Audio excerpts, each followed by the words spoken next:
Assalamualaikum warahmatullahi wabarakatuh. Perkenalkan, nama saya Alifa Rizka Irayuda dengan NIM 19070160001 kelas Psikologi Komunitas 6A, ingin mempresentasikan mengenai kompleksitas belajar sikap dalam komunitas masyarakat dan kehadiran diri individu dalam Quran Surat Al-Luqman ayat 20 dan Quran Surat Ar-Rum ayat 30.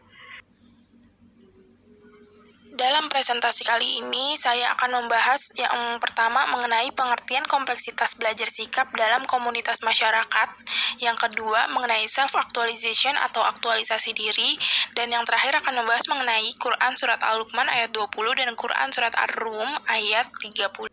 Yang pertama, kompleksitas belajar sikap dalam komunitas masyarakat.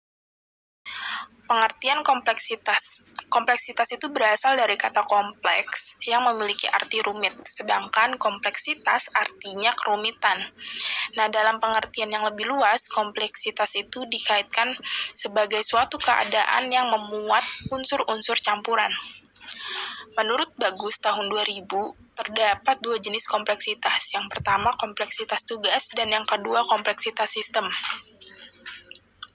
Kompleksitas tugas adalah sesuatu yang berasal dari lingkungan pemakai dan berkaitan dengan ambiguitas dan ketidakpastian yang ada di sekitar dunia bisnis atau lingkungan organisasi.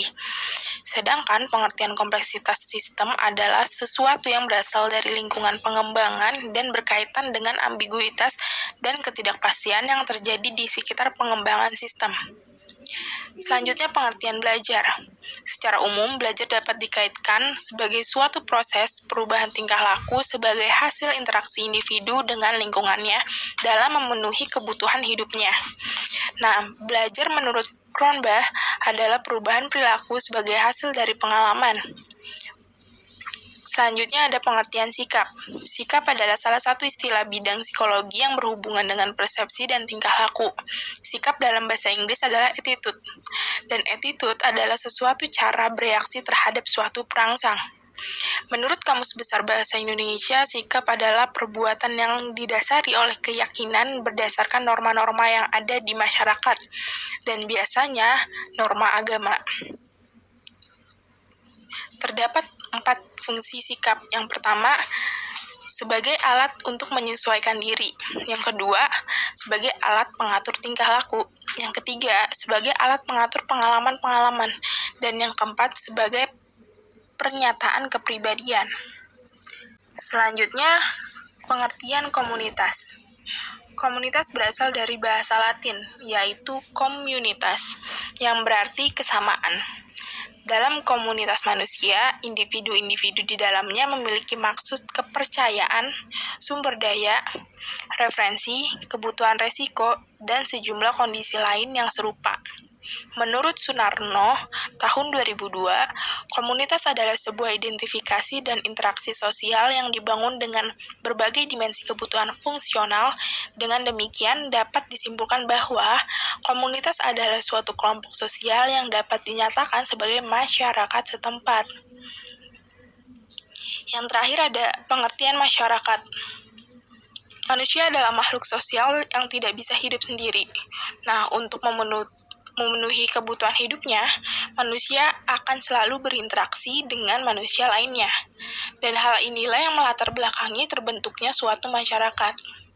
Menurut Sumarjan, dalam Sukanto tahun 2006, masyarakat adalah orang-orang yang hidup bersama dan menghasilkan kebudayaan dan mempunyai kesamaan wilayah, identitas, kebiasaan, tradisi, sikap, dan perasaan yang diikat oleh kesamaan.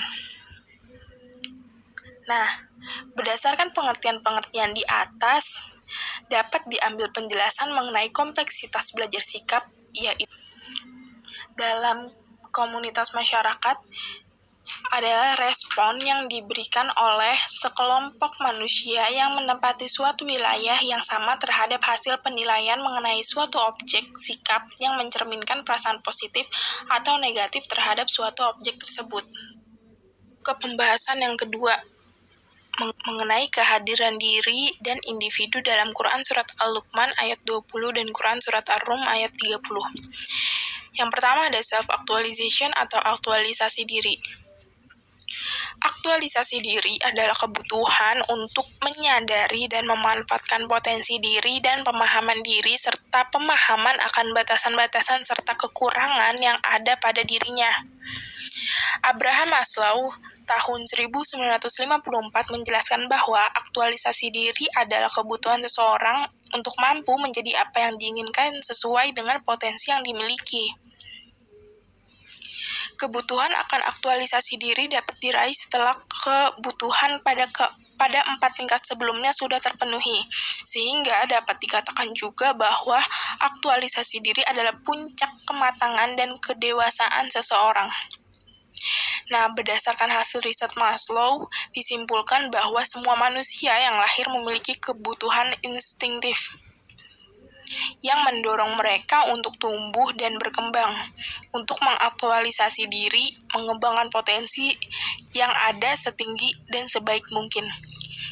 Selanjutnya, bagaimana potensi untuk tumbuh dan meraih aktualisasi diri adalah sebuah hal yang berdasarkan pada kekuatan individu itu sendiri, juga lingkungan sosial yang dapat memajukan atau justru menghambat mereka.